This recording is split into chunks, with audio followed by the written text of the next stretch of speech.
اعوذ باللہ من الشیطان الرجیم بسم اللہ الرحمن الرحیم الحمد للہ رب العالمین والصلاة والسلام علی اشرف الانبیاء والمرسلین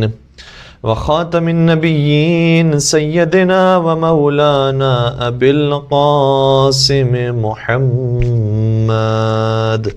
اللہم صل علی محمد وآل محمد وعجل فرجهم وعلى أهل بيته الطيبين الطاهرين المعصومين المظلومين الذين أذهب الله عنهم الرجس وطهرهم تطهيرا اللهم صل على محمد وآل محمد وعجل فرجهم ولعنة الله على أعدائهم أجمعين أما بعد فقد قال الله تبارك وتعالى في محكم كتابه المجيد وفرقانه الحميد بسم الله الرحمن الرحيم إنما وليكم الله ورسوله والذين آمنوا الذين يقيمون الصلاة وَيُؤْتُونَ الزَّكَاةَ وَهُمْ رَاكِعُونَ درود پڑھ دیجئے محمد و آل محمد پر اللہم صل علی محمد و آل محمد وعجل فرجہم۔ سب سے پہلے تو ہم مدرسۃ القائم اور ان کی انتظامیہ کی بہت شکر گزار ہیں کہ ہمیں موقع دیا کہ آن لائن آپ کی خدمت میں آ کر درس پیش کر سکیں۔ پروردگار ان تمام کی اور آپ تمام ناظرین کی توفیقات خیر میں اضافہ فرمائے اور ہم سب کو مولا امام زمانہ علیہ الصلوۃ والسلام کے چاہنے والوں میں اور ماننے والوں میں قرار دے۔ ہمیں جو موضوع دیا گیا ہے وہ یہ ہے کہ قرآن میں ائمہ اطہار السلام کے نام کیوں ذکر نہیں ہوئے،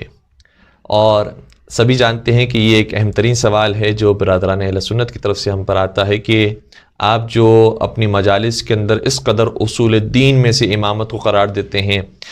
امامت کے بارے میں گفتگو کرتے ہیں، جس مجلس میں چلے جائیں، جس درس میں چلے جائیں، وہاں پر ضرور مولا متقیان کا ذکر ہوتا ہے اور ان کی امامت کا، ان کی ولایت کا ذکر ہوتا ہے۔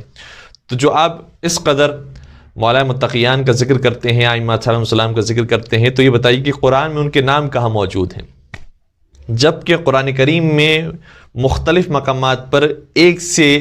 زیادہ متعدد آیات کسی ایک حکم کے بارے میں آئی ہیں۔ مثال کے طور پر نماز کے بارے میں آیا اقیم الصلاۃ، اقیم الصلاۃ، اقیم الصلاۃ، اور مختلف صیغوں کے ذریعے کبھی فرمایا کہ یقیمون الصلاۃ، کبھی فرمایا کہ اقیم الصلاۃ، اور اسی طریقے سے زکوٰۃ کا حکم ہمیں جا بجا نظر آتا ہے۔ اور اگر اس کے علاوہ بھی آیات کو دیکھا جائے تو کئی ساری آیات ایسی ہیں جو تکرار ہو رہی ہیں، یعنی مکرر اور متعدد مقامات پر آئی ہیں۔ مثال کے طور پر سورہ رحمان میں اس کی واضح مثال ہے کہ فَبِأَيِّ آلَاءِ رَبِّكُمَا تُكَذِّبَانِ، یہ مسلسل بار بار یہی آیت ریپیٹ ہو رہی ہے۔ تو وہ قرآن کے جس نے اس قدر احکامات کو ریپیٹ کیا ہے، اس قدر باتوں کو ریپیٹ کیا ہے، آپ کے اماموں کا جن کا آپ ہر مجلس میں ذکر کرتے ہیں، کم از کم ایک جگہ پر تو نام آ جاتا۔ یہ سوال بہرحال برادران اہل سنت کی طرف سے ہم پر آتا ہے، اور مختلف انداز سے عوام الناس بھی اس کے جوابات دیتے رہتی ہے اور علماء کرام بھی اس کے جوابات دیتے ہیں۔ آج ہم کوشش کریں گے کہ جس حد تک ہماری استطاعت میں ہوا اس بحث کو مکمل آپ کی خدمت میں عرض کرنے کی کوشش کریں۔ دیکھیں، سب سے پہلی اور بنیادی بات اور سب سے پہلا ہمارا جواب اس سوال کے جواب میں یہ ہونا چاہیے۔ جوابات بہت سارے ہیں اور یہ بھی مناظرے کے اندر یا گفتگو کے اندر بات بتائی جاتی ہے کہ جو سوال کرنے والا ہے اس کے مزاج اور موقع محل کی مناسبت سے جواب دیا جائے۔ تو ضروری نہیں ہے کہ جو ہم نے پہلے جواب دیا ہے وہی آپ سب سے پہلے جواب دیں، ہو سکتا ہے کہ جو ہم بعد میں جواب دینے والے ہوں وہ آپ پہلے جواب دے دیں۔ تو مختلف جوابات اس کے ہو سکتے ہیں، اور ہمیں دیکھنا چاہیے کہ سوال کرنے والا کس نوعیت سے آ کر سوال کر رہا ہے، سمجھنے کے لیے سوال کر رہا ہے، ہم پر کوئی حملہ کرنا ہے، یعنی اس کو ایک اعتراضات کی بھوچاڑ کر دینی ہے، اور ہمیں پھنسانے کے لیے یہ بات کہہ رہا ہے، اور مختلف طریقے اور مختلف نوعیت ہو سکتی ہے اس سوال کی۔ تو ہم سب سے پہلا جواب یہ دینا مناسب سمجھیں گے کہ جو عام طور پر اگر دیا جائے تو سب سے زیادہ قانع کنندہ ہوگا، وہ یہ ہے کہ آپ نے کہا کہ قرآن مجید میں ائمہ علیہ السلام کا ذکر کہاں ہوا ہے، مولا علی کا ذکر کہاں ہوا ہے، ان کا نام کہاں بیان ہوا ہے۔ تو ہم یہ عرض کریں گے کہ قرآن مجید میں کہاں کہاں ان کا ذکر نہیں ہوا ہے۔ اور یہ ہمارا جملہ نہیں ہے، خود برادران اہل سنت کے بڑے بڑے علماء کہتے ہیں کہ قرآن مجید کی کم از کم 300 آیات مولا متقیان کی شان میں نازل ہوئی ہیں۔ تو وہ علی کے جن کا ذکر 300 آیات کے اندر بار بار آیا ہے، آپ کہہ رہے ہیں کہ ان کا ذکر کہاں آیا؟ ان کا ذکر تو سورہ الحمد سے لے کر آخری سورہ تک اور آخری پارے تک آپ کو ہر جگہ پر ملے گا۔ اور اس بات کی تائید کے لیے ہم کچھ اقوال آپ کی خدمت بیان کریں گے کہ کہیں ایسا نہ ہو کہ لوگ یہ سمجھے کہ انہوں نے کوئی ہوا میں بات کہہ دی ہے۔ تو ہم چند ایک اقوال برادران اہل سنت کی کتاب سے عرض کر رہے ہیں۔ سب سے پہلے ایک بہت بڑے عالم اہل سنت خطیب بغدادی، جنہوں نے اپنی کتاب تاریخ بغداد جلد نمبر 6 صفحہ نمبر 221 کے اندر اس روایت کو لکھا ہے کہ حضرت ابن عباس یہ بیان فرماتے ہیں کہ نزلت فی علی 300 آیت،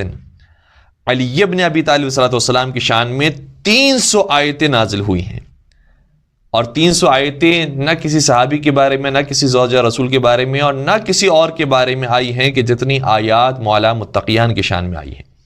یہ ایک روایت۔ دوسری روایت ایک اور دوسرے عالم اہل سنت کی کتاب سے شواہد التنزیل میں علامہ حسکانی یہ لکھتے ہیں، جو حنفی عالم دین ہیں، اور اس کتاب کی جلد نمبر 1 صفحہ نمبر 55 پر یہ روایت موجود ہے۔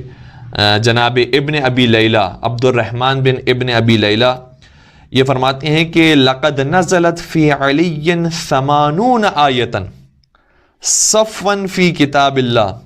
ما یشرکہ فیما فیہا احد من ہذہ الامہ۔ فرماتے ہیں کہ حضرت علی بن ابی طالب صلی اللہ علیہ وسلم کی شان میں 80 آیتیں ایسی نازل ہوئی ہیں کہ جس میں کوئی اور دوسرا شریک ہی نہیں ہے، کوئی دوسرا شریک نہیں ہے، صرف اور صرف اس کے واحد مصداق حضرت علی مرتضیٰ علیہ السلام ہے۔ جیسے کہ وہ آیت جو میں نے سرنامہ کلام میں آپ کی خدمت پیش کی، اور انشاءاللہ اس کی ہم مزید وضاحت بھی کریں گے۔ تو 80 آیتیں تو وہ ہیں کہ جس میں صرف اور صرف مولا کائنات مراد ہیں، اور کوئی دوسری ہستی اور کوئی اور دوسرا شخص مراد نہیں ہے۔ اور اگر زیادہ دیگر آیات کو دیکھا جائے تو ان آیات کے اندر بھی مولا کائنات بھی شامل ہیں، اور سب سے زیادہ بڑے مصداق مولا کائنات ہیں، اور اس کے علاوہ دیگر افراد بھی ممکن ہے کہ اس آیت میں شامل ہوں، جیسے کہ آیہ مباہلہ کے اندر دیگر ہستیاں بھی ہیں اور مولا متقیان کا ذکر بھی ہے۔ اس کے علاوہ ایک اور عالم اہل سنت امام احمد بن حنبل نے اپنی کتاب فضائل الصحابہ میں جلد نمبر 1 صفحہ نمبر 188 پر یہ روایت لکھی ہے کہ حضرت ابن عباس یہ بیان فرماتے ہیں کہ لیس من آیت فی القرآن یا ایہا الذین آمنوا الا وعلی رأسها وامیرها وشریفها وَلَقَدْ آتَبَ اللَّهُ أَصْحَابَ مُحَمَّدٍ علیہ السلام فِي الْقُرْآنِ وَمَا ذَكَرَ عَلِيًّا إِلَّا بِخَيْرٍ۔ فرماتے ہیں کہ حضرت ابن عباس کا جملہ ہے، کہتے ہیں کہ قرآن کریم میں یا ایہا الذین آمنوا جب جب آیا ہے تو کہتے ہیں کہ یہ اس سے مراد ہو ہی نہیں سکتا مومنین کے بارے میں جب تک کہ مومنین کے سردار علی کا ذکر نہ آئے۔ یا ایھا الذین آمنوا میں مومنین کا ذکر نہیں ہو سکتا مگر یہ کہ ان کے جو سید و سردار ہیں وہ علی ہیں، ان کے امیر علی ہیں، ان کے رئیس علی ہیں۔ اور پھر آگے جملہ بڑا عجیب ارشاد فرماتے کہتے ہیں کہ وَلَقَدْ آتَبَ اللَّهُ أَصْحَابَ مُحَمَّدٍ، اور پروردگار عالم نے نبی اکرم کے باقی اصحاب کے اوپر مذمت کی ہے، انہیں ملامت کیا ہے قرآن کریم میں۔ وَمَا ذَكَرَ عَلِيًّا إِلَّا بِخَيْرٍ، لیکن جب جب علی مرتضیٰ کا ذکر قرآن کریم میں آیا ہے تو وہ خیر کے علاوہ کبھی کسی اور بارے میں نہیں آیا۔ تو مولا متقیان کے ہمیشہ فضائل، مولا متقیان کے ہمیشہ مناقب، مولا متقیان کی ہمیشہ شان کا ذکر قرآن کریم میں پروردگار عالم نے جا بجا بیان فرمایا ہے۔ اور یہ کوئی شیعہ عالم دین، کوئی شیعہ ذاکر نہیں ہے جو یہ بات پڑھ رہا ہے مجلس کے اندر، بلکہ ایک اہل سنت عالم دین ہے۔ اور امام احمد ابن حنبل نے اپنی کتاب میں اس روایت کو لکھا ہے، اور بیان کرنے والے ایک بہت جلیل القدر صحابی جناب ابن عباس ہیں، جو کہتے ہیں کہ علی مرتضیٰ کا جب بھی ذکر ہوا ہے تو قرآن میں ہمیشہ خیر اور نیکی کے ساتھ ہوا ہے، جبکہ باقی جو اصحاب ہیں ان کا کہیں نہ کہیں ان کی مذمت کی گئی ہے۔ تو سب سے پہلی بات تو یہ ہے کہ جو لوگ کہتے ہیں کہ قرآن میں مولا علی کا نام نہیں ہے، تو نام نہ ہو لیکن مولا علی کا ذکر قرآن مجید میں بہت سے مقامات پر ہے، اور 300 آیتیں، یہ کوئی معمولی بات نہیں ہے۔ ایک آیت بھی کسی کی شان میں نازل ہو جائے تو اس کی تو نسلیں سنور جائیں، اور یہاں مولا متقیان کی شان میں 300 سے زیادہ آیتیں نازل ہوئی ہیں۔ دوسری بات یہ کہ جو لوگ یہ کہتے ہیں کہ چلیں آپ نے کہا کہ ان کی شان میں نازل ہوئی ہے، تو کیا خدا ان کا نام ذکر نہیں کر سکتا تھا؟ ان کا نام بیان کر دیتا، علی ابن ابی طالب تمہارے امام ہوں گے، علی ابن ابی طالب پیغمبر کے وصی، پیغمبر کے جانشین ہوں گے، تو ہمارے لیے معاملہ بہت آسان ہو جاتا۔ تو ان سے پہلے تو ہم یہ عرض کریں گے کہ ایک آیت قرآن مجید کی ایسی بھی ہے جس میں باقاعدہ یہی بیان کیا گیا ہے کہ علی تمہارے امیر ہیں، علی تمہارے امام ہیں، علی تمہارے مولا ہیں۔ وہ کون سی آیت ہے؟ سورہ مائدہ کی آیت نمبر 55۔ کیا ارشاد ہوتا ہے؟ ارشاد یہ ہوتا ہے کہ انما ولیکم اللہ ورسولہ والذین آمنوا الذین یقیمون الصلاۃ ویؤتون الزکاۃ وہم راکعون۔ تمہارا ولی اور مولا اللہ ہے اور اس کا رسول ہے۔ اور یہاں پر جو تیسری جو کیٹیگری ہے اور تیسری جو شخصیت کا تعارف ہو رہا ہے، میں اس سے پہلے ایک اور لفظ کا بھی ترجمہ پیش کر دوں۔ آیت کا آغاز اس طرح سے ہو رہا ہے کہ انما ولیکم اللہ، صرف اور صرف تمہارا مولا اللہ ہے، تمہارا آقا اللہ ہے، تمہارا سب کچھ تمہیں دینے والا صاحب اختیار اللہ ہے۔ انما، صرف اور صرف۔ پھر آگے بیان ہوا اور صرف تمہارا مولا رسول خدا صلی اللہ علیہ وآلہ وسلم ہے۔ اور پھر تمہارا مولا صرف اور صرف کون ہے؟ والذین آمنوا الذین یقیمون الصلاۃ ویؤتون الزکاۃ وہم راکعون۔ اور وہ صاحبان ایمان تمہارے مولا ہیں جو نماز قائم کرتے ہیں اور حالت رکوع میں زکوٰۃ ادا کرتے ہیں۔ سب سے پہلی بات تو یہ ہے کہ جو لوگ اس ترجمے کو سننے کے بعد شاید ذہن میں خیال آئے گا کہ یہاں پر تو جمع کا صیغہ استعمال ہوا ہے کہ تمہارے مولا وہ سب ہستیاں ہیں کہ جو صاحبان ایمان ہیں، نماز قائم کرتے ہیں اور حالت رکوع میں زکوٰۃ ادا کرتے ہیں۔ تو ان کے لیے ہم عرض کریں کہ ہم ابھی صرف مولا متقیان پر ڈسکس کر رہے ہیں، ورنہ اگر باقی ائمہ پر ڈسکشن کیا جائے تو یہ آیت ان کے اوپر بھی اطلاق ہو سکتی ہے۔ دوسری بات یہ ہے کہ کئی سارے مقامات پر پروردگار عالم نے جمع کا صیغہ استعمال کیا ہے، لیکن وہاں پر مراد ایک خاص فرد ہوتا ہے، خاص شخص ہوتا ہے، اور علماء کرام نے ان آیات کو جمع کیا ہے۔ 50 سے زیادہ آیات اس حوالے سے موجود ہیں کہ جس میں ایک فرد کا ذکر ہو رہا ہے لیکن جمع کا صیغہ استعمال کیا گیا ہے۔ اور سب سے ایک آسان مثال جو ہمارے بچوں کے ذہنوں میں بیٹھ جائے گی وہ آیے مباہلہ کی مثال ہے۔ آیے مباہلہ میں کیا ارشاد ہوتا ہے کہ فَقُلْ تَعَالَوْا نَدْعُ أَبْنَاءَنَا وَأَبْنَاءَكُمْ وَنِسَاءَنَا وَنِسَاءَكُمْ وَأَنفُسَنَا وَأَنفُسَكُمْ، کہ اے رسول ان کو مباہلہ کے لیے بلایا جائے اور ان کو بلاؤ اور ان سے کہو کہ یہ اپنے بیٹوں کو لے کر آئیں، ہم اپنے بیٹوں کو لے کر آئیں گے، بیٹوں کو لے کر آئیں گے۔ یہاں پر بھی جمع کا صیغہ ہے، اور عربی زبان میں جب جمع کا صیغہ استعمال ہو تو اس سے مراد 3 یا 3 سے زیادہ افراد ہوتے ہیں۔ جبکہ نبی اکرم بیٹوں میں لے کر گئے ہیں تو 3 بیٹوں کو لے کر نہیں گئے، صرف 2 بیٹے جو علی اور زہرا سلام اللہ علیہ کے بیٹے ہیں ان کو لے کر گئے ہیں، جن کا نام حضرت امام حسن مجتبی اور حضرت امام حسین علیہ السلام ہے۔ تو بیٹوں کے اندر امام حسن، امام حسین علیہ السلام کو۔ پھر آگے ارشاد ہوا وَنِسَاءَنَا وَنِسَاءَكُمْ، ہم اپنی عورتوں کو لے کر آئیں گے، تم اپنی عورتوں کو لے کر آؤ۔ تو قرآن میں تو تھا کہ ہم اپنی عورتوں کو لے کر آئیں گے،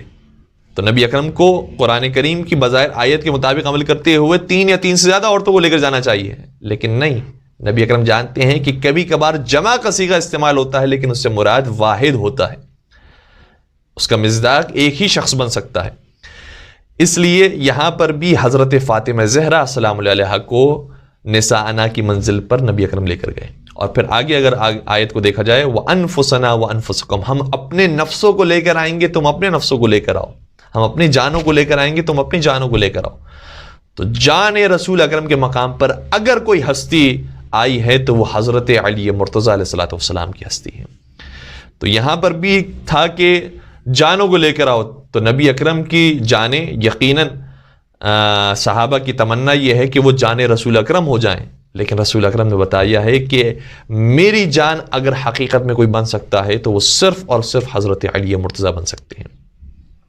تو اس آیت سے ہمیں سمجھ میں آیا کہ کبھی کبھار جمع کا صیغہ قرآن کریم میں استعمال ہوتا ہے، لیکن کوئی اور مصداق اس کا ممکن ہی نہیں ہے سوائے ایک شخصیت کے، اس لیے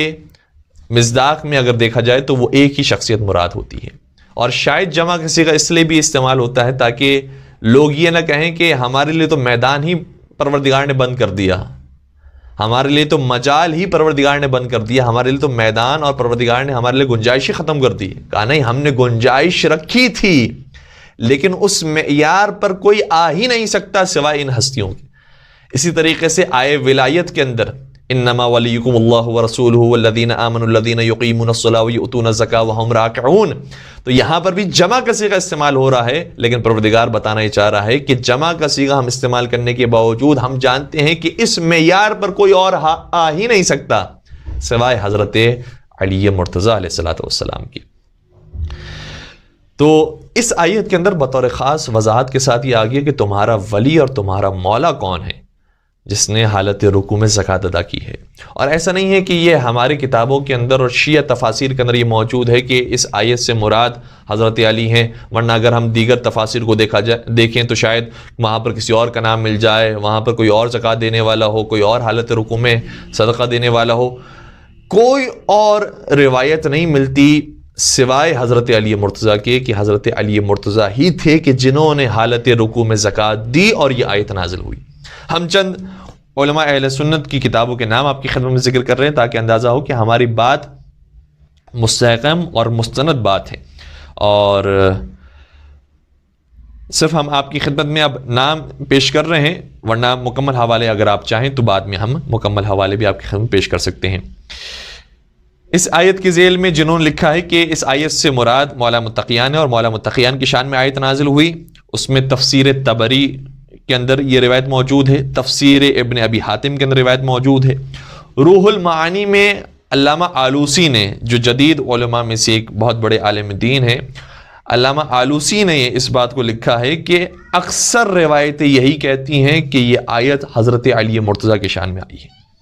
اور اس کے بعد بھی جو ہم آپ کی خدمت میں حوالے پیش کر رہے ہیں اس میں صرف روایت بیان نہیں کی گئی ہے بلکہ باقاعدہ علماء اہل سنت نے لکھا ہے کہ اتفاق ہے تمام علماء کا اور تمام محدثین کا اور تمام مفسرین کا کہ یہ آیت نازل ہوئی ہے تو حضرت علی مرتضیٰ کی شان میں نازل ہوئی ہے. وہ کون کون سے علماء کرام ہیں؟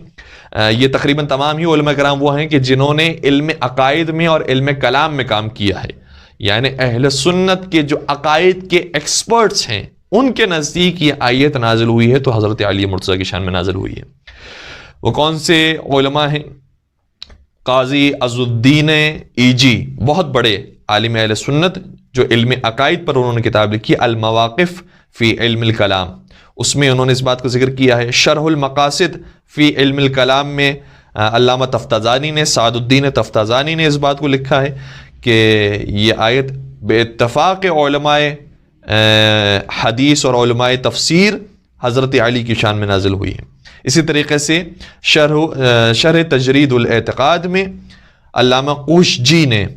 اس بات کو ذکر کیا ہے کہ یہ آیت حضرت علی مرتضیٰ کی شان میں آئی ہے. اچھا، یہاں تک پہنچنے کے بعد پھر سوال وہی آئے گا کہ کیا ہی بہتر ہوتا کہ خدا نام کو استعمال کر لیتا، ان اوصاف کو جو بیان کیا ہے اس اوصاف کی بجائے یہ لکھ دیتا کہ تمہارا ولی اللہ ہے، اس کا رسول ہے، اور علی ابن ابی طالب تمہارے ولی اور تمہارے آقا ہیں. تو ان حضرات کے لیے ہم یہ عرض کریں کہ دیکھیں، بات اگر اتنی سادہ ہوتی تو یقین پروردگار اسی سادگی کے ساتھ بیان فرماتا. لیکن آپ جانتے ہیں کہ انسان جو شریف دکھائی دیتا ہے وہ کبھی کبھار اتنا شریف ہوتا نہیں ہے. وہ یہ کہہ تو رہا ہوتا ہے کہ نام آ جاتا تو میں مان لیتا، لیکن کتنے ہی مقامات ایسے ہیں کہ جہاں پر نام آیا ہے، ذکر آیا ہے، لیکن لوگ ماننے کے لیے تیار نہیں تھے. میں انشاءاللہ اس کی مثالیں بھی آپ کی خدمت بیان کروں گا، لیکن اس بات کو میں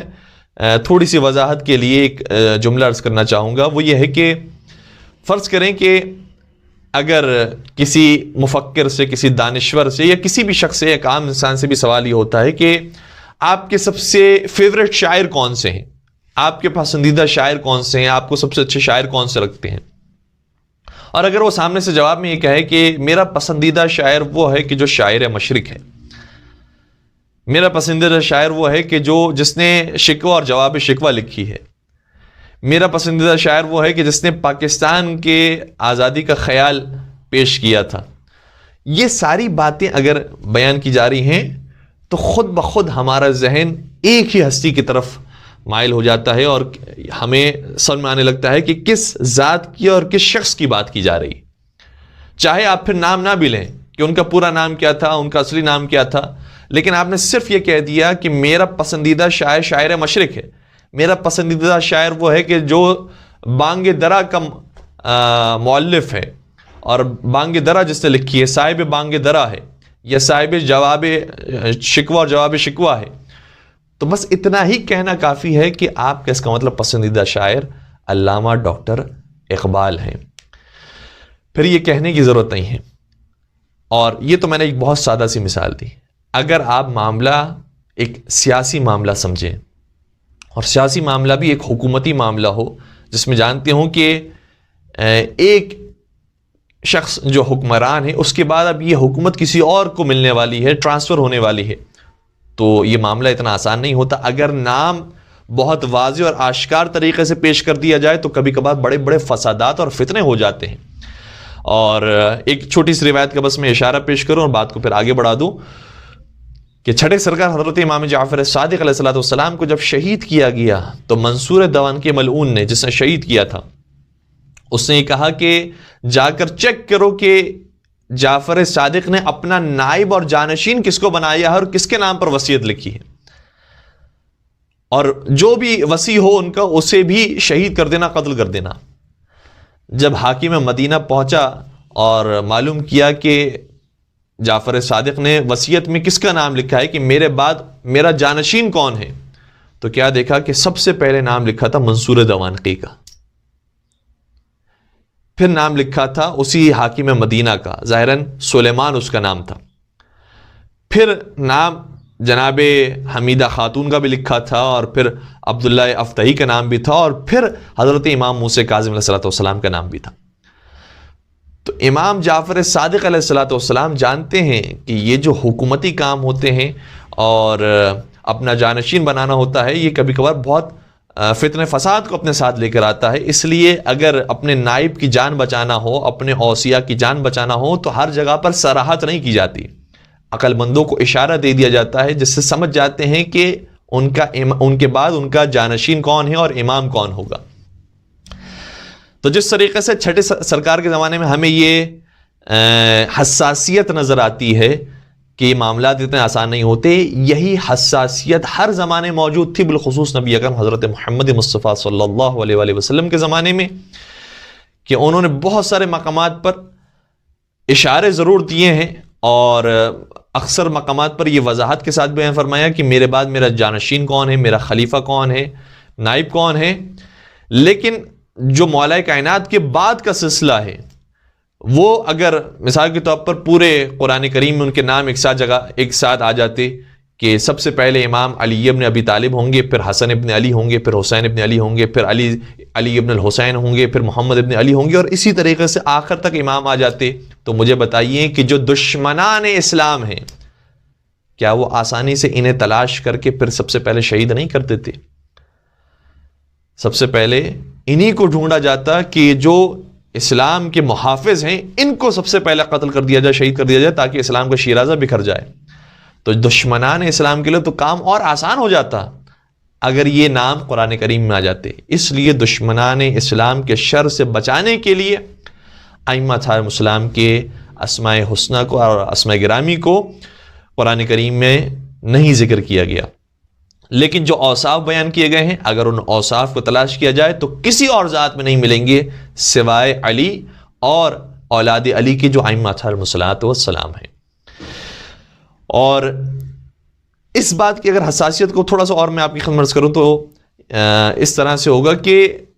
پیغمبر اکرم نے یہ بیان فرمایا تھا کہ ایک میرا آخری جانشین ہوگا کہ جس کا نام مہدی ہوگا علیہ الصلوۃ والسلام، جو مہدی آخر الزمان کہلائے جاتے ہیں. وہ جب آئیں گے تو پوری دنیا میں عدل و انصاف قائم کریں گے اور ان کی حکومت عالمی حکومت ہوگی، ان کی حکومت پوری دنیا پر ہوگی. تو نبی اکرم نے قرآن کریم کی آیت بھی نہیں ہے، ان کا نام مبارک ذکر نہیں ہے، صرف نبی اکرم نے چند ایک مقامات پر امام مہدی علیہ الصلوۃ والسلام کا تعارف کروایا اور اس طرح سے بتایا کہ جب وہ آئیں گے تو عدل و انصاف کی حکومت ہوگی، ہر جگہ پر خوشحالی ہوگی، اور ان کی حکومت پوری دنیا میں قائم ہوگی جو الہی حکومت ہوگی۔ تو آپ خود انصاف سے بتائیے کہ نام گرچہ قرآن میں نہیں بھی آیا تھا، روایات کے اندر آیا تھا، لیکن کتنے جھوٹے دعوے دار اور کتنے جھوٹے مہدی پیدا ہوئے، اور انہوں نے کہا کہ ہم وہی مہدی ہیں جو آخر الزمان میں آنے والے تھے، اور ہماری پوری الہی حکومت ہونی چاہیے، عالمی حکومت ہونی چاہیے، اور ہم عدل و انصاف قائم کرنے کے لیے آئے ہیں۔ تو جب روایات میں نام آ جاتا ہے تب اتنی حساسیت بڑھ جاتی ہے، اور جھوٹے دعوے دار بھی پیدا ہو جاتے ہیں۔ دوسری طرف سے جو اصلی امام زمان علیہ السلام کی ولادت ہے اس کو روکنے کی کوشش کی جاتی ہے، اور اتنے مسائل پیدا ہو جاتے ہیں۔ تو اگر 12 کے 12 ائمہ کے نام آ جاتے تو کتنے حالات سنگین بن جاتے، اور کتنا قتل و غارت گری ہو رہا ہوتا اس سلسلے کے اندر، اور ائمہ علیہ السلام کی جان کو خطرہ ہوتا۔ تو اس لیے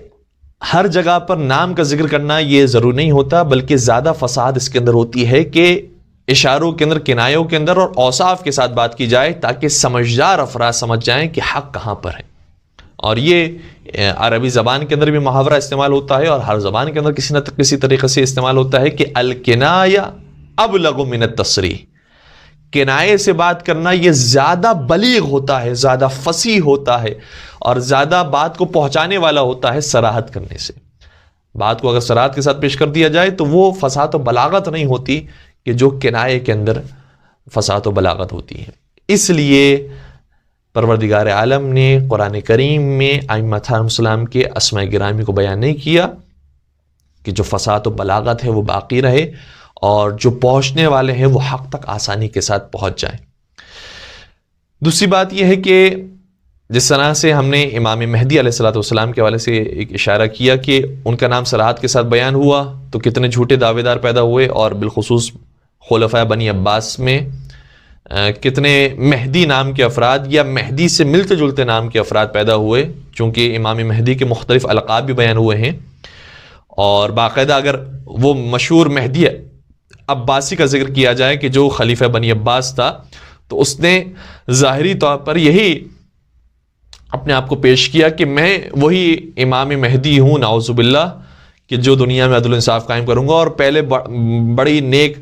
سلوکی کا مظاہرہ کیا، اور پہلے بہت زیادہ انعامات دیے لوگوں کو، لیکن بعد میں دیکھا کہ اس طرح تو بیت المال خالی ہو جائے گا اور خزانہ ختم ہو جائے گا، تو پھر سخت گیری کرنا شروع کی، اور جو اس کی اصلیت تھی وہ لوگوں کے سامنے آ گئی۔ تو مہدی کا نام جس طرح سے قرآن کریم احادیث کے اندر آیا، اسی طریقے سے ایک اور نام بھی ہے احادیث مبارکہ کے اندر آیا، لیکن دیکھیں کہ احادیث میں آنے کے باوجود بھی لوگوں نے کوئی پرواہ نہیں کی اس نام کی۔ جس طریقے سے اس حدیث کے اندر کہ جو سائے ستہ کے اندر بھی موجود ہے اور بڑی بڑی معتبر کتب اہل سنت کے اندر پایا جاتا ہے کہ نبی اکرم نے ارشاد فرمایا تھا، اے عمار تمہیں ایک باغی گروہ قتل کرے گا، اے عمار تمہیں باغی گروہ قتل کرے گا، یا کہیں پر جملہ یہ ہے، کہیں پر ہے تقتلک الفئۃ الباغیہ، کہیں پر ہے تقتلہ الفئۃ الباغیہ، کہ عمار کو باغی گروہ قتل کرے گا۔ نام آ گیا، کس کو قتل کرے گا؟ جناب عمار کو۔ کون قتل کرے گا؟ قتل کرنے والا باغی ہوگا۔ اور سب جانتے ہیں کہ جنگ صفین میں جناب عمار مولا علی علیہ السلام کے ساتھ تھے، اور حاکم شام کے مقابلے پر جنگ کر رہے تھے، اور حاکم شام کے لوگوں نے جناب عمار علیہ السلام کو رضی اللہ عنہ کو شہید کر دیا۔ تو جو شہید کرنے والا ہے وہ باغی گروہ ہے، لیکن آج آپ کو نظر آئے گا کہ انہی کی کتابوں میں احادیث موجود ہے، لیکن ان کی تعریف کر رہے ہیں، ان کے نام پر قصیدے بنائے جا رہے ہیں، منقبتیں ہو رہی ہیں، اور بڑے بڑے القابات دیے جا رہے ہیں، کبھی امیر کا لقب، کبھی خال المومنین کا لقب، اور کبھی کاتب وحی کا لقب، جبکہ نبی اکرم نے، رسول صادق نے فرمایا تھا کہ الفئۃ الباغیہ، یہ باغی گروہ ہوگا جو جناب عمار کو شہید کرے گا۔ تو اگر نام بھی آ جاتا تو جو نہیں ماننے والے ہیں وہ تو نہیں مانیں گے۔ کتنے ہی مقامات پر نام آئے ہیں، لیکن لوگوں نے جب نہیں ماننا تھا تو نہیں مانا۔ آپ محسوس کیجئے، یہودیوں کی کتابوں میں موجود تھا، تورات میں موجود تھا کہ ایک نبی آنے والا ہے جو حجاز کی سرزمین پر آئے گا، اور جس کی صداقت مشہور ہوگی، امانت داری مشہور ہوگی، اور وہ جو حکومت قائم کریں گے وہ ایک بڑی حکومت ہوگی اور اسی طریقے سے ان کی حکومت کے اندر ایک فلاح اور بہبود پائی جاتی ہوگی، اور خود یہودی بھی انتظار کر رہے تھے اسی نبی کا کہ جیسے وہ نبی آئیں تو ہم ان کے ہاتھ پر بیعت کریں اور ان کا کلمہ پڑھیں اور ان پر ایمان لے کر آ جائیں. لیکن کیا ہوا؟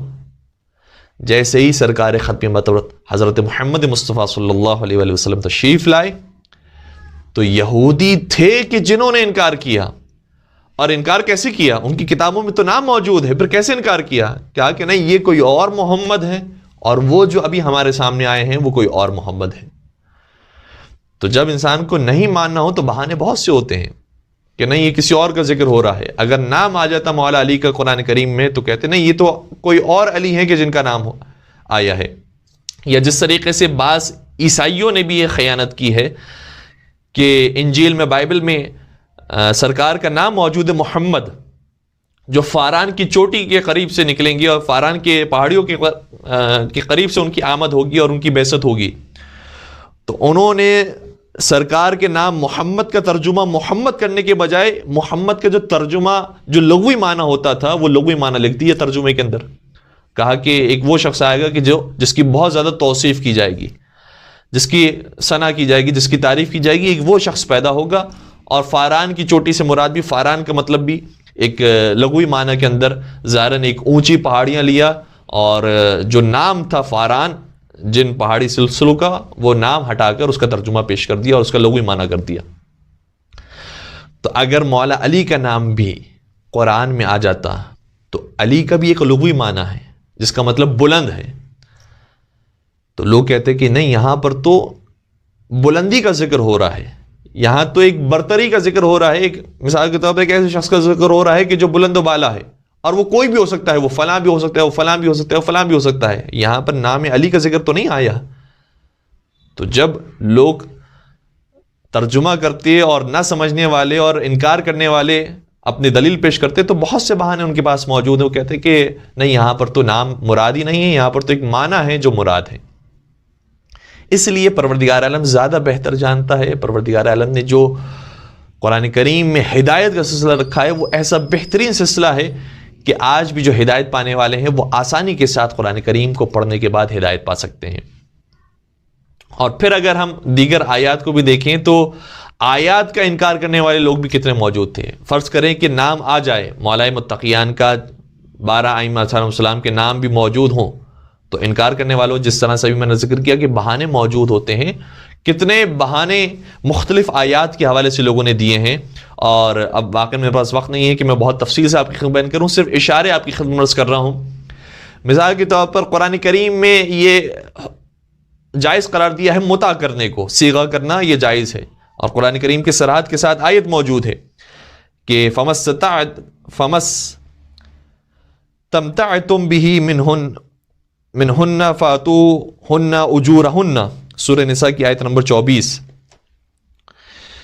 کہ تم متع کرو اور جو ان کا مہر ہے ان کو ادا کرو. تو متع کا حکم قرآن کریم میں آیا ہے، لفظ متع قرآن کریم میں استعمال ہوا ہے. لیکن اس کے باوجود جو نہیں ماننے والے تھے اور بہانے لے کر آنے والے تھے، انہوں نے مختلف بہانوں سے اس کا انکار کیا اور ایسی صراحت کے ساتھ انکار کیا. میں آپ کی خدمت میں ایک صحیح بخاری ہی کی حدیث پیش کروں جس میں عمران بن حسین نامی ایک شخص یہ بیان کرتا ہے. وہ یہ کہتے ہیں کہ انزلت آیت المتعۃ فی کتاب اللہ، متع کی آیت قرآن کریم میں نازل ہوئی. ففعلناها، تو ہم متع کو انجام دیتے تھے مع رسول اللہ، رسول اللہ کے ہمراہ اور رسول اللہ کے زمانے میں. ولم ينزل قرآن يحرمه، اور قرآن نے حرام قرار نہیں دیا اس کو،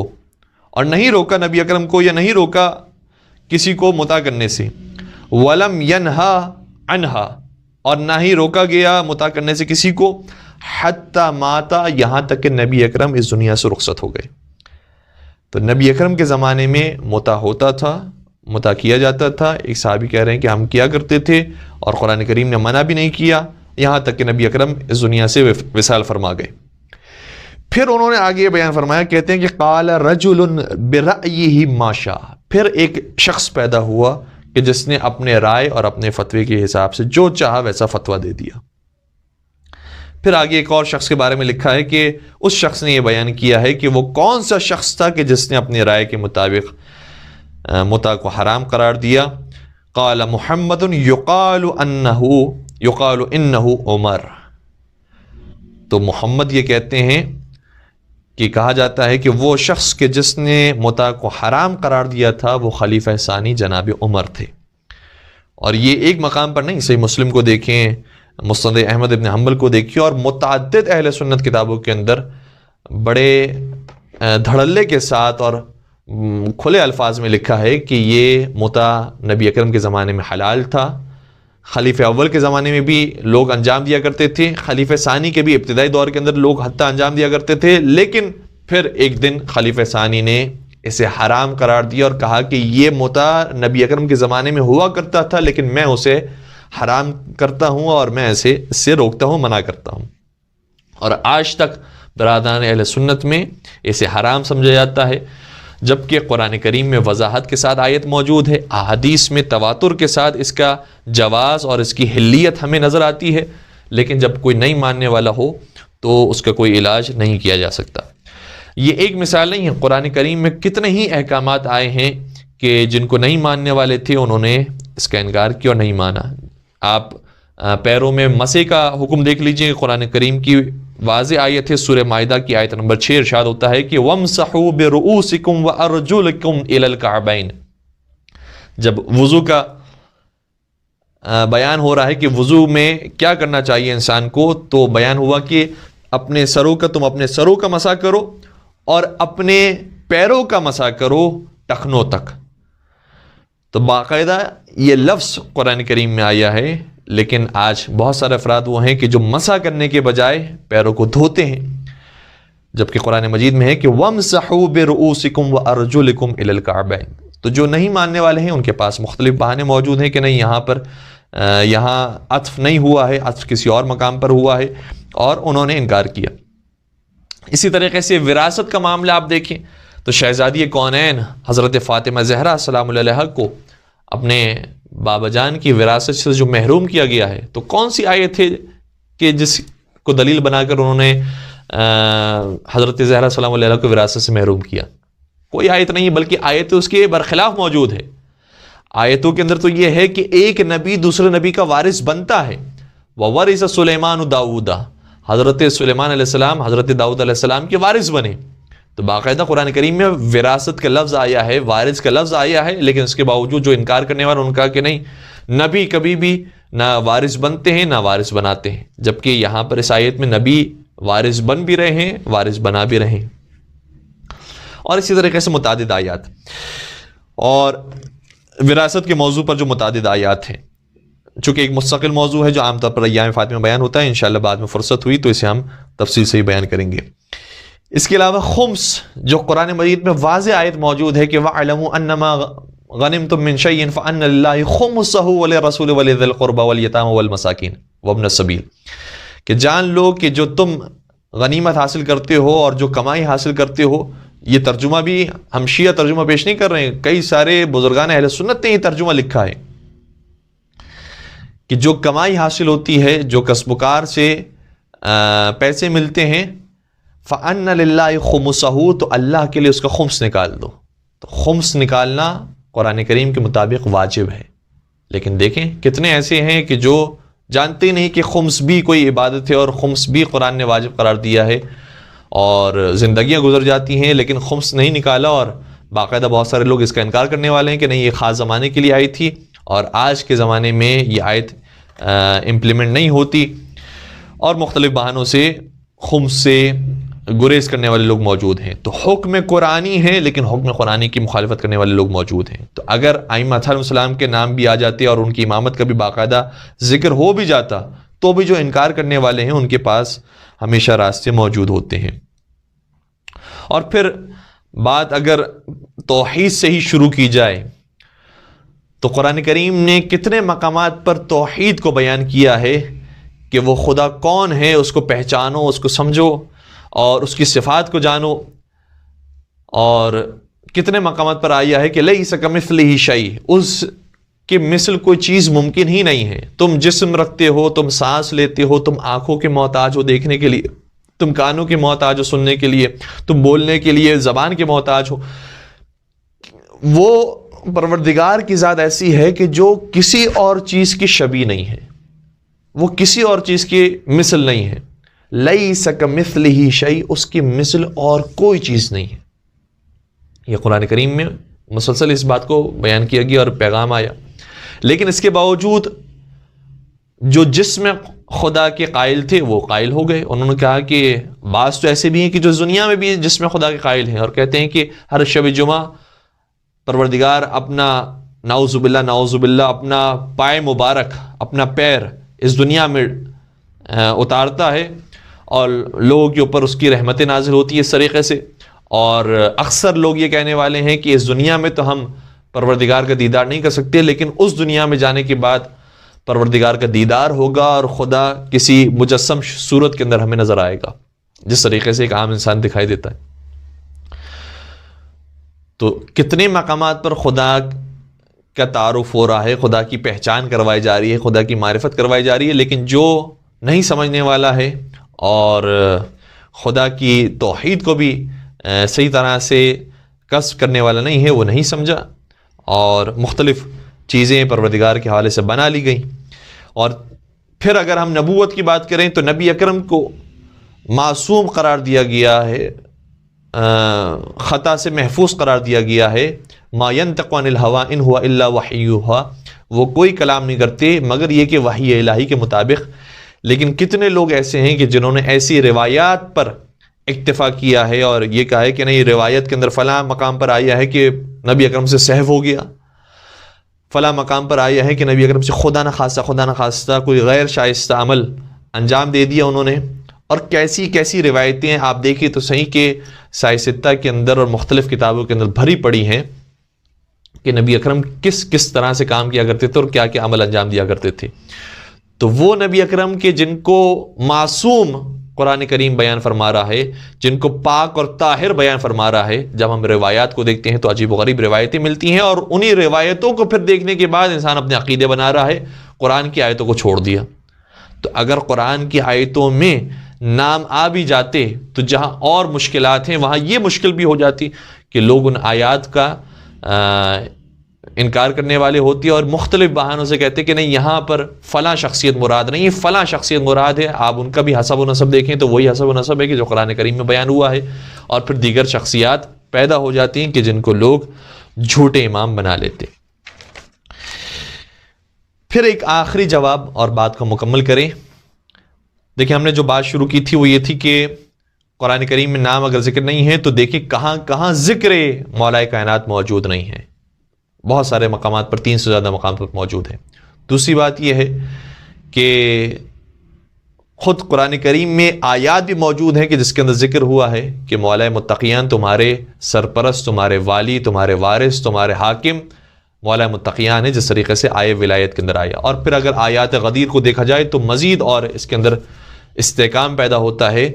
کہ مولا متقیان ہی وہ ہیں کہ جن کی ولایت کا اور جن کی امامت کا اعلان غدیر خم کے میدان پر کیا گیا ہے.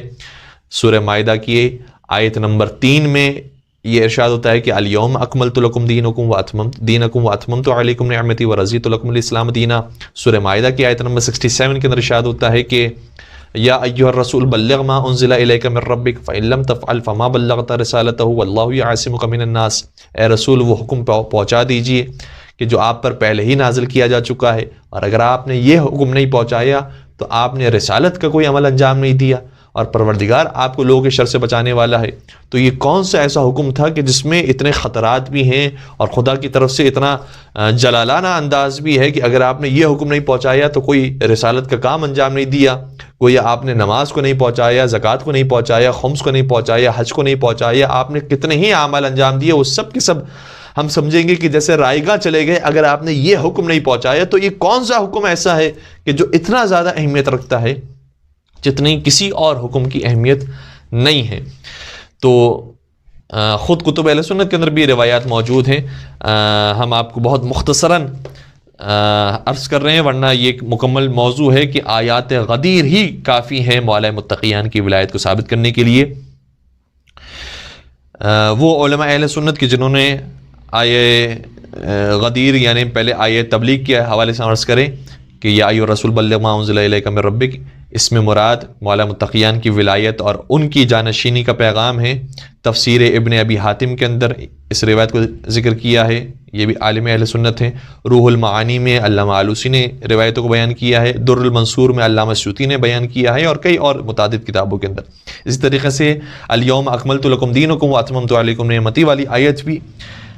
جو نازل ہوئی ہے وہ غدیر کے میدان میں 18 ذی الحجہ کو نازل ہوئی ہے۔ اس حوالے سے بھی روایتیں کتب اہل سنت کے اندر موجود ہیں، جیسا کہ خطیب بغدادی نے کتاب تاریخ بغداد کے اندر اس روایت کو لکھا ہے۔ تو دوسری بات یہ ہے کہ قرآن کریم میں آیات موجود ہیں کہ جس سے ہمیں پتہ چل جاتا ہے کہ مولا متقیان نبی اکرم کے جانشین اور ان کے وصی ہیں۔ اور تیسری بات یہ ہے کہ اگر نام آ بھی جاتے، فرض کریں کہ نام آ گئے، تو نام آنے کے بعد کوئی معاملات آسان نہیں ہیں، معاملات اور مشکل ہیں، اور فتنہ فساد کا خطرہ موجود ہے۔ اور دوسری طرف سے اگر فتنہ فساد نہ بھی ہو، ایک طرف سے دشمنان اسلام کا فتنہ ہے، دوسری طرف سے اگر فتنہ فساد نہ بھی ہو تو جو نہیں ماننے والے ہیں انہوں نے تو توحید کو بھی صحیح طریقے سے نہیں مانا، نبوت کو صحیح طریقے سے نہیں مانا، خمس کو نہیں مانا، متع کو نہیں مانا، نبی اکرم کی صاحبزادی کی وراثت کے معاملے میں نبی اکرم کی صاحبزادی کو نعوذ باللہ جو سیدۃ النساء العالمین ہیں ان کو خطا کار سمجھا، نعوذ باللہ، جبکہ وہ آیات قرآنی پیش کر رہی تھیں، تو آیات قرآنی کا جو انکار کرنے والے ہیں وہ تو انکار کریں گے۔ آخری بات یہ ہے کہ خود قرآن کریم نے بھی یہ کہا ہے کہ بہت سے معاملات پر پیغمبر اکرم تمہیں آ کر توضیح دیں گے اور وضاحت کریں گے۔ پیغمبر اکرم کی تم پر اطاعت کرنا ضروری ہے۔ کتنے مقامات پر آیا اطیع اللہ و اطیع الرسول، کتنے مقام پر آیا اطیع اللہ والرسول، کتنے مقام پر آیا اطیع اللہ ورسولہ۔ یہ مختلف آیات ہیں جو آپ کی خدمت عرض کر رہا ہوں کہ اللہ کی بھی اطاعت کرو، رسول اللہ کی بھی اطاعت کرو۔ رسول اللہ کی اطاعت کیوں کریں؟ اللہ کی اطاعت کا نام ہے کہ قرآن کی آیات کے مطابق عمل کیا جائے، اور رسول اللہ کی اطاعت کا مطلب یہ ہے کہ جو سنت رسول ہے، جو حدیث رسول ہے، جو حکم رسول ہے، اس کی پیروی کی جائے۔ تو اگر احادیث کو دیکھا جائے تو بے شمار احادیث وہ ہیں کہ جس میں مولا متقیان کو کبھی خلیفہ کہا جا رہا ہے، کبھی وصی کہا جا رہا ہے، کبھی جناب ہارون سے تشبیہ دی جا رہی ہے، اور مختلف روایات مولا متقیان کی شان میں ہیں۔ تو خود حکم قرآنی یہ ہے کہ جو رسول اللہ تمہیں دے دیں وہ لے لو، ما آتاکم الرسول فخذوہ وما نہاکم عنہ فانتہوا، جو رسول تمہیں دے دیں وہ لے لو، اور جس سے رسول تمہیں روک دیں اس سے تم روک جاؤ۔ تو رسول کی سنت پر عمل کرنا، رسول کے حکم پر عمل کرنا، یہ بھی ایسے ہی واجب ہے کہ جیسے قرآن کریم پر عمل کرنا واجب ہے۔ اس حوالے سے ہم 2-3 آیات آپ کی خدمت عرض کریں۔ سورہ نحل سورہ نمبر 16 آیت نمبر 44 کے اندر ارشاد ہوتا ہے وَأَنزَلْنَا إِلَيْكَ الذِّكْرَ لِتُبَيِّنَ لِلنَّاسِ مَا نُزِّلَ إِلَيْهِمْ وَلَعَلَّهُمْ يَتَفَكَّرُونَ، اور ہم نے نازل کیا ہے تمہاری طرف اس ذکر کو، یعنی قرآن کریم کو۔ اے رسول، ہم نے آپ کی طرف یہ ذکر بھیجا ہے۔ کیوں بھیجا ہے؟ لِتُبَيِّنَ لِلنَّاسِ، تاکہ آپ لوگوں کو اس کی تبیین کریں، وضاحت کریں، اس کو بیان کریں۔ ما نزل الیہم، جو ان کی طرف نازل کیا گیا ہے، وَلَعَلَّهُمْ يَتَفَكَّرُونَ، اور امید یہ ہے کہ یہ غور و فکر کریں گے۔ دوسری آیت سورہ نحل ہی کی آیت نمبر 64 کے اندر ارشاد ہوتا ہے وَمَا أَنزَلْنَا عَلَيْكَ الْكِتَابَ إِلَّا لِتُبَيِّنَ لَهُمْ الَّذِي اخْتَلَفُوا فِيهِ، اور ہم نے نازل نہیں کیا ہے اے حبیب آپ کے اوپر اس کتاب کو مگر یہ کہ آپ بیان کریں ان لوگوں کے لیے۔ کس چیز کو بیان کریں؟ آگے فرمایا جا رہا ہے الَّذِي اخْتَلَفُوا فِيهِ، اس چیز کی آپ وضاحت کر دیں جس میں یہ لوگ اختلاف کا شکار ہو رہے ہیں۔ تو اگر خلافت کے جانشینی کے معاملے میں لوگ اختلاف کا شکار ہو رہے ہیں تو ہمیں کس کی طرف رجوع کرنا ہے؟ حکم رسول کی طرف، احادیث رسول کی طرف رجوع کرنا ہے۔ اور پھر متعدد آیات کے اندر پیغمبر اکرم کی طرف رجوع کرنے کا حکم دیا گیا ہے قُلْ إِن كُنتُمْ تُحِبُّونَ اللَّهَ فَاتَّبِعُونِي يُحْبِبْكُمُ اللَّهُ وَيَغْفِرْ لَكُمْ ذُنُوبَكُمْ وَاللَّهُ غَفُورٌ رَحِيمٌ۔ اے رسول آپ فرما دیجئے کہ اگر تم اللہ سے محبت کرتے ہو تو فَاتَّبِعُونِی، تم میری پیروی کرو، میرا اتباع کرو۔ تو نبی اکرم کا اتباع کرنا یہ واجب ہے۔ جو حکم رسول ہے گویا وہ حکم خدا ہے۔ ویسے ہی اطاعت کرنا ضروری ہے کہ جیسے قرآن کی آیات کی اور خدا کے کلام کی اطاعت کی جاتی ہے۔ اب اگر احادیث کو دیکھا جائے تو پھر ایک وسیع میدان ہے، اور اب ہمارے پاس دامن وقت میں گنجائش نہیں کہ سبھی کو آپ کی بیان کر سکیں۔ صرف اتنا کہہ دینا بھی کافی ہے کہ خود برادران اہل سنت نے اور بزرگان اہل سنت نے اس بات کو نقل کیا ہے کہ مولائے متقیان کی شان میں 30,000 سے زیادہ حدیثیں آئی ہیں۔ 300 آیات علی مرتضیٰ کی شان میں اور 30,000 سے زیادہ حدیثیں علی مرتضیٰ کی شان میں آئی ہیں، جو کسی اور کی شان میں نہیں آئی۔ اور ایک بڑا خوبصورت جملہ ہے جو امام احمد ابن حنبل نے ذکر کیا، کہتے ہیں کہ ما نزل لأحد من اصحاب رسول اللہ من الفضائل الصحہ ما نزل یا ما رویہ، معاف کیجیے گا، ما رویہ لأحد من اصحاب رسول اللہ صلی اللہ علیہ وآلہ من الفضائل الصحہ ما رویہ لعلی ابن ابی طالب۔ صحیح فضائل جو صحیح سند کے ساتھ ہم تک پہنچے ہوں، امام احمد بن حنبل کہتے ہیں کہ کسی اور صحابی کی اور کسی اور اصحاب نبی کے ہم تک صحیح فضائل نہیں پہنچے ہیں اور نقل نہیں ہوئے ہیں جتنے صحیح فضائل علی مرتضیٰ علیہ الصلوۃ والسلام کے نقل ہوئے ہیں۔ عجیب بات یہ ہے کہ لوگ دشمن تھے مولا علی کے، ممبروں سے لعنت بھیجی جا رہی ہے اور کئی سالوں تک یہ سلسلہ جاری رکھا گیا ہے۔ مولا کائنات کے فضائل لکھنے پر پابندی ہے، لکھنے والوں کو کبھی زندان میں ڈالا جاتا ہے، کبھی قتل کر دیا جاتا ہے، اور جو چاہنے والے ہیں، ان کے ماننے والے ہیں، ان کے اوپر مختلف قسم کی تکلیفیں اور اذیتیں ہیں۔ یہ ایک طویل عرصے تک سلسلہ قائم رہا، یہاں تک کہ خود مولا کے جو بیٹے اور صاحبزادے ہیں مولا امام حسین علیہ الصلوۃ والسلام، ان کو کربلا میں شہید کر دیا گیا، اور لوگوں نے، مسلمانوں نے پرواہ نہیں کی اور مسلمانوں نے انہیں شہید کر دیا۔ وہ علی کے جو اتنی مظلومیت کے ساتھ زندگی گزارتے رہے اور ان کے فضائل کو اتنا مٹایا گیا ہے اور اتنا بگاڑا گیا ہے، لیکن اس کے باوجود امام احمد بن حنبل یہ کہتے ہیں کہ جتنے صحیح فضائل علی مرتضیٰ کے آئے ہیں اتنے کسی اور کے صحیح فضائل نقل نہیں ہوئے ہیں۔ یعنی اس کا مطلب یہ ہوا کہ دوسروں کے فضائل کتابوں میں لکھے گئے ہیں لیکن وہ صحیح نہیں ہیں، وہ ضعیف روایتیں ہیں یا وہ جعلی اور موضوع روایتیں ہیں جو کتابوں کے اندر موجود ہیں۔ اب ہم چند ایک روایات کو آپ کی خدمت میں عرض کر دیتے ہیں۔ بہت مشہور حدیث جو سائے ستہ کے اندر بھی موجود ہے کہ انی تارک فیکم الثقلین کتاب اللہ و عطرتی اہل بیتی ما ان تمسکتم بہما لن تضلوا بعدی ابدا، کہ نبی اکرم ارشاد فرما کے گئے تھے کہ میں تمہارے درمیان دو چیزیں چھوڑ کر جا رہا ہوں، ایک اللہ کی کتاب ہے اور دوسرے میرے اہل بیت، میری عطرت ہیں، تم ان دونوں سے وابستہ رہنا، اور جب تک تم ان دونوں سے وابستہ رہو گے تو کبھی گمراہ نہیں ہوگے۔ پھر سائے ستہ کے اندر یہ روایت بھی موجود ہے کہ یا علی انت منی بمنزلت ہارون من موسیٰ الا انہ لا نبی بعدی، اے علی تمہاری مثال میرے لیے ویسی ہے کہ جیسی جناب ہارون کی مثال جناب موسیٰ علیہ السلام کے لیے تھی، مگر یہ کہ میرے بعد کوئی نبی نہیں آئے گا، یعنی باقی تم میرے وزیر ہوگے، میرے وصی ہوگے، میرے جانشین ہوگے، جو اوصاف اور جو خصوصیات جناب ہارون کو حاصل تھی وہ تمہیں بھی حاصل ہوگی۔ پھر ایک اور خوبصورت روایت آپ کی خدمت میں عرض کروں، گرچہ تھوڑی سی طولانی ہو جائے گی، وہ آیت جو سورہ شعراء کی آیت ہے اور ابتدائی آیات میں سے ایک آیت ہے جو نبی اکرم پر نازل ہوئی تھی، وَأَنذِرْ عَشِيرَتَكَ الْأَقْرَبِينَ، اے حبیب اب تم اپنے رشتہ داروں کو، جو قریبی رشتہ دار ہیں، ان کو جمع کرو اور انہیں انذار کرو، انہیں ڈراؤ، یعنی پیغام دین اسلام ان تک بھی پہنچاؤ۔ تو تاریخ طبری کے اندر یہ روایت موجود ہے، مسند احمد ابن حنبل کے اندر یہ روایت ہے، خصائص نسائی کے اندر یہ روایت ہے، کفایت الطالب کے اندر گنجی شافعی نے اس روایت کو لکھا ہے، اور بہت سارے دیگر علماء اہل سنت نے اس روایت کو ذکر کیا ہے۔ کہیں کہیں الفاظ مختلف ہیں لیکن پیغام ایک ہے۔ نبی اکرم نے دعوت ذو العشیرہ کا انعقاد کیا اور جناب ابو طالب علیہ الصلوۃ والسلام کی گھر پر یہ دعوت منعقد کی گئی تھی، اور وہاں کھڑے ہو کر نبی اکرم نے ارشاد فرمایا کہ یا بنی عبد المطلب، اے عبد المطلب کی اولاد، انی واللہ ما اعلم شابا فی العرب جاء قومہ بافضل مما جئناکم بہ۔ نبی اکرم ارشاد فرماتے ہیں کہ خدا کی قسم میں کسی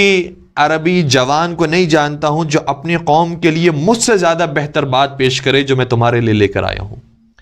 انی قد جئتکم بخیر الدنیا والآخرہ، میں تمہارے سامنے دنیا اور آخرت کا خیر لے کر آیا ہوں۔ اور پھر آگے شاہ فرمایا وقد امرنی اللہ ان ادعو الیہ، اور پروردگار نے مجھے حکم دیا ہے کہ میں تمہیں اس کی طرف دعوت دوں۔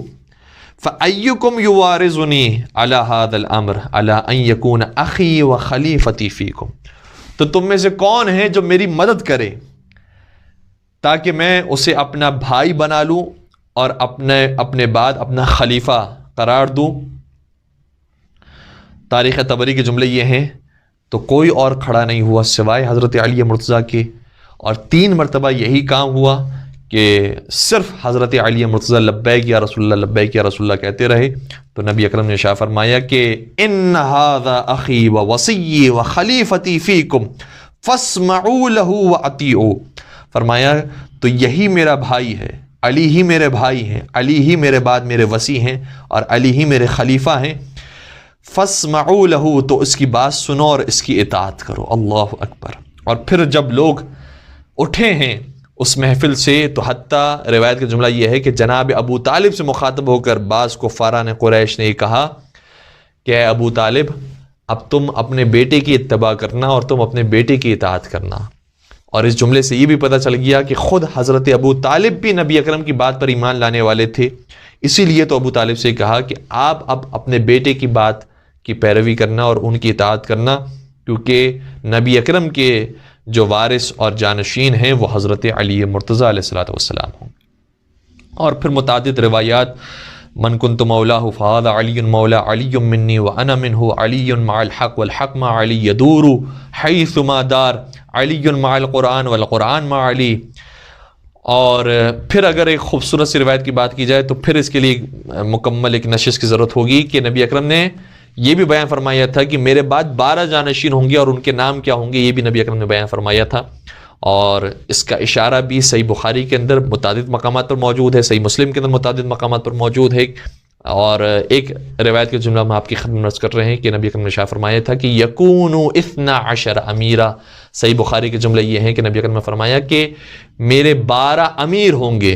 12 امیر ہوں گے۔ اور کہیں پر آیا ہے کہ یہ دین اپنے صحیح مقام پر قائم رہے گا جب تک کہ یہ 12 افراد اس دین کی باغ دوڑ سنبھالیں گے اور حکومت کرتے رہیں گے۔ اور 12 کا ذکر احادیث کے اندر متعدد مقامات پر آیا ہے۔ ہم بس ایک کتاب کا حوالہ آپ کی خدمت بیان کر رہے ہیں، فضائل الخمسہ میں فیروز آبادی صاحب نے ان تمام فضائل کو جمع کیا ہے، اور یہ ساری روایات کتب اہل سنت کے اندر موجود ہیں کہ جو مولا متقیان کی شان میں آئی ہیں۔ اپنی بات کو آج کی حد تک ہم یہیں پر مکمل کرتے ہیں، اور صرف ایک سوال ہم چھوٹا سا اپنے برادران اہل سنت کے لیے چھوڑ کر جا رہے ہیں کہ جس طریقے سے ولایت اور امامت حضرت امیر المومنین کا ذکر قرآن اور کتب اہل سنت کی روایات کے اندر پایا جاتا ہے، کیا خلیفہ اول کی خلافت اور ان کی ولایت اور امامت کے اوپر بھی قرآن اور احادیث کے اندر اسی طریقے سے دلیلیں موجود ہیں؟ یہ سوال ان کے لیے انشاءاللہ غور طلب ہوگا، اور پروردگار سے دعا کرتے ہیں کہ پروردگار سبھی کو